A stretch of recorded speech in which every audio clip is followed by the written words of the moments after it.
আজ আমরা আবারও মনে করিয়ে দিব সেই আবরার হত্যার ঘটনা যা পুরো বাংলাদেশকে নাড়িয়ে দিয়েছিল।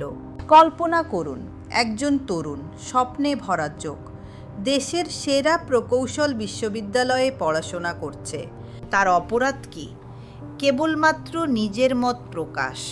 আর সেই মত প্রকাশের কারণেই তাকে হলের একটি ঘরে ডেকে নিয়ে নির্যাতন করে হত্যা করা, যা বুয়েটে আজও বুকে হাহাকার জাগায়। প্রিয় বন্ধুরা, স্বাগতম ডার্ককাস্টে। আমি রমা। আজ বলবো সেই রাতের কথা যখন ঢাকা শহরের শিক্ষাঙ্গন রক্তে ভিজে গিয়েছিল। 2019 সালের অক্টোবর মাস। বাংলাদেশ প্রকৌশল বিশ্ববিদ্যালয়, যেখানে প্রতিটি শিক্ষার্থী স্বপ্ন দেখে একটি উজ্জ্বল ভবিষ্যতের। আবরার ফাহাদ ছিলেন গ্রামের এক মেধাবী ছেলে, যিনি কঠোর পরিশ্রম করে ভর্তি হয়েছিলেন বুয়েটে। ছোটবেলা থেকেই তার স্বপ্ন ছিল দেশের জন্য কিছু করার, কিন্তু সেই স্বপ্ন অচিরেই দুঃস্বপ্নে রূপ নিল। 6 অক্টোবরের রাত শেরেবাংলা হলো।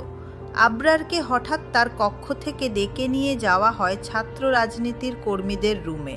কারণ তিনি ফেসবুকে একটি পোস্ট দিয়েছিলেন, যেখানে ভারত বাংলাদেশ চুক্তি নিয়ে সমালোচনা করেছিলেন।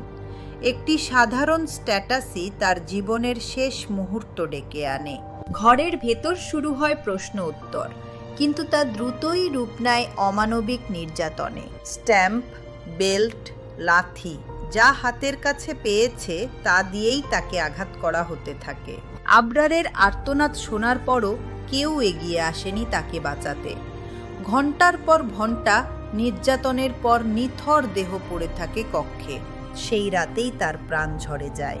প্রিয় শ্রোতারা, ভাবুন তো, একটি বিশ্ববিদ্যালয়ের ভেতর, যেখানে শিক্ষার আলো ছড়ানোর কথা, সেখানে যদি এমন অন্ধকার নেমে আসে, তবে আর কোথায় নিরাপত্তা খুঁজে পাওয়া যায়? মত প্রকাশের অধিকার কি এতটাই ভঙ্গুর যে তা মৃত্যুদণ্ড ডেকে আনে?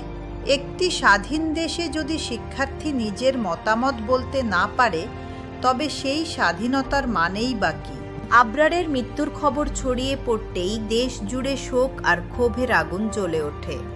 বুয়েটের শিক্ষার্থীরা নেমে আসে রাজপথে, দাবি তোলে অপরাধীদের দৃষ্টান্তমূলক শাস্তির।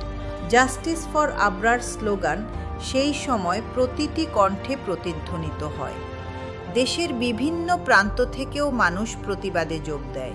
পরিবার, শিক্ষক, অভিভাবক সবার চোখে তখন একটাই প্রশ্ন: আমাদের সন্তানরা কি আর নিরাপদ? তদন্তে বেরিয়ে আসে চাঞ্চল্যকর তথ্য। ঘটনার সঙ্গে জড়িত ছাত্র সংগঠনের একাধিক নেতা ও কর্মী। পুলিশ দ্রুত তাদের গ্রেপ্তার করে। আদালতে বিচার শুরু হয় এবং শেষ পর্যন্ত ঐতিহাসিক রায় ঘোষিত হয়। কয়েকজনকে দেওয়া হয় মৃত্যুদণ্ড, অন্যদের যাবজ্জীবন কারাদণ্ড।